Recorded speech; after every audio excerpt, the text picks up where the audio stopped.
Transmetohet nga Ibn Abbas radiallahu anhu se ka thënë: Allahu i Madhëruar nuk ka dërguar asnjë profet vetëm se ai ka qenë i ri, pra në moshën e rinisë.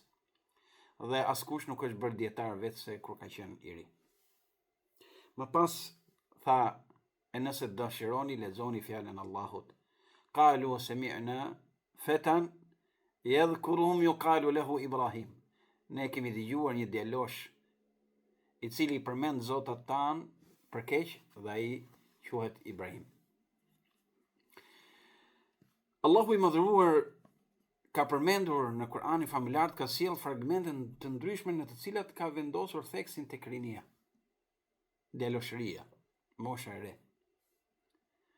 Allahu i Madhëruar thot për Zekerian: wa ataynahu al-hukma sabiyya, dhe ne i dham atij gjykim dhe urtësi, ndërkohë që ai ende ishte i vogël.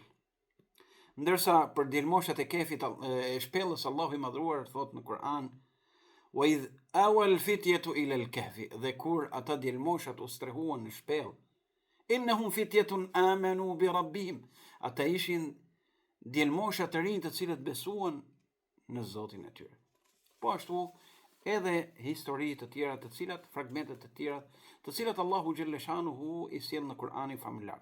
Pra, Allahu i Madhëruar në Kur'anin familjar ka sjell shembuj të shumtë, të cilat vendosin në fokusin e tyre rinin, duke theksuar kështu rolin dhe peshin që ka rinia në ndryshimin e shoqërisë dhe bartjen e mesazhit të vërtetës.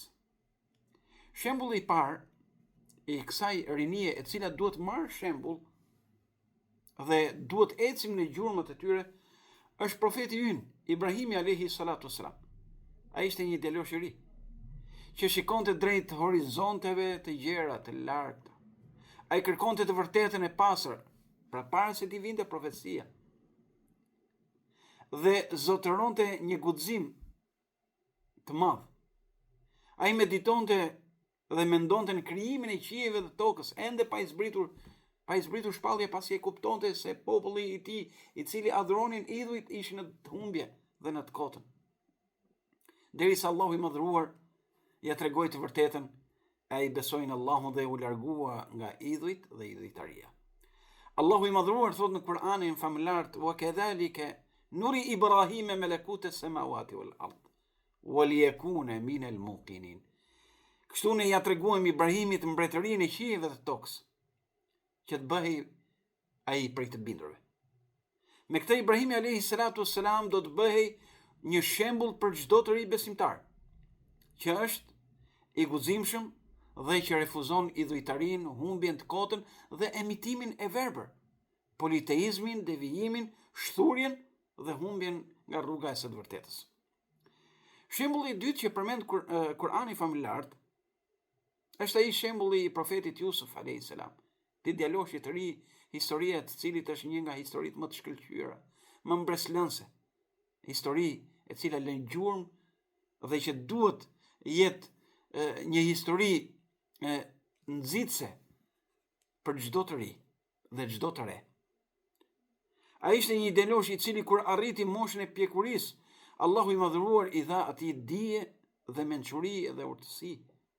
U bë djalë i fortë, i duruar ndaj tundimeve për pasuri dhe lavd, si dhe ishte i duruar dhe i përmbajtur përballë presioneve të persekutimit, shtypjes, ndjekjeve dhe kërcënimit, për burgosje dhe për dëbim nga vendi në të cilin ishte dhe mirësitë në të cilat ai gjendej.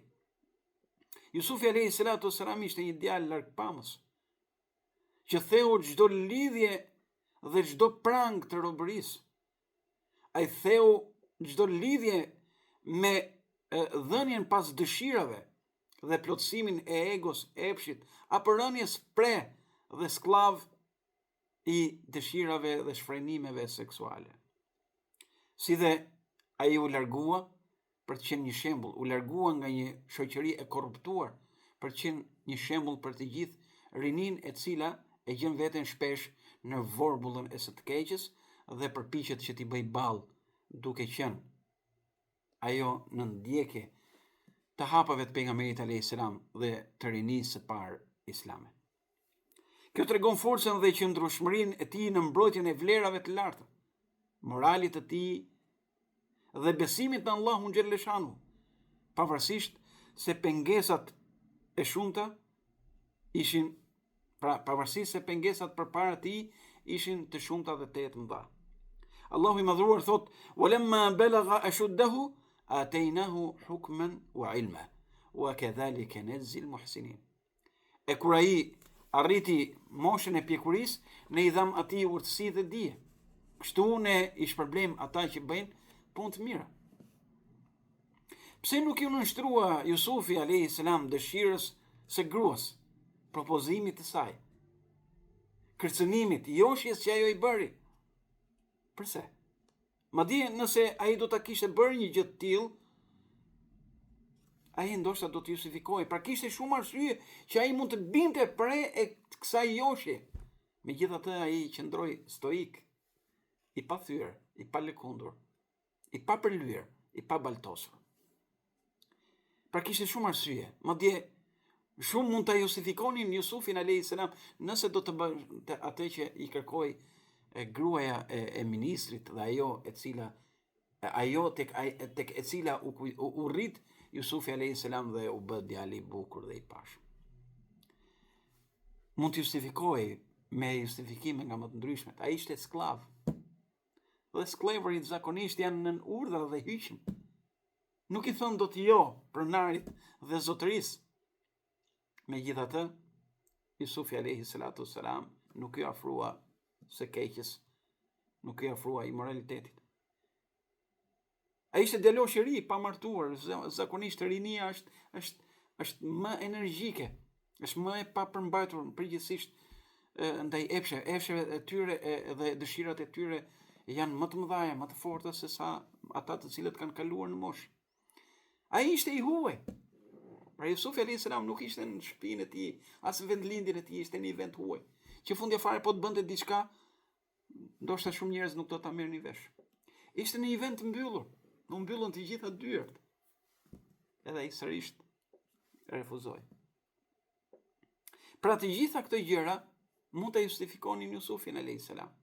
Megjithatë ai nuk u përlye, por qëndroi me bindje se e dinte se Allahu xhelle shanuhu e shikonte dhe se e dinte gjendjen e tij. Madje Jusufi tha: "Innehu rabbi ahsana mathwaya innehu la yuflihu adh-dhalimin." Allahu xhelle shanuhu thot, tregon për fjalët e Jusufit: "Me të vërtetë Zoti im ka treguar kujdes për mua. Padyshim keqbërësit nuk do të shpëtojnë kurrë." Ai ishte një model për çdo djalë të pastër dhe të ndershëm.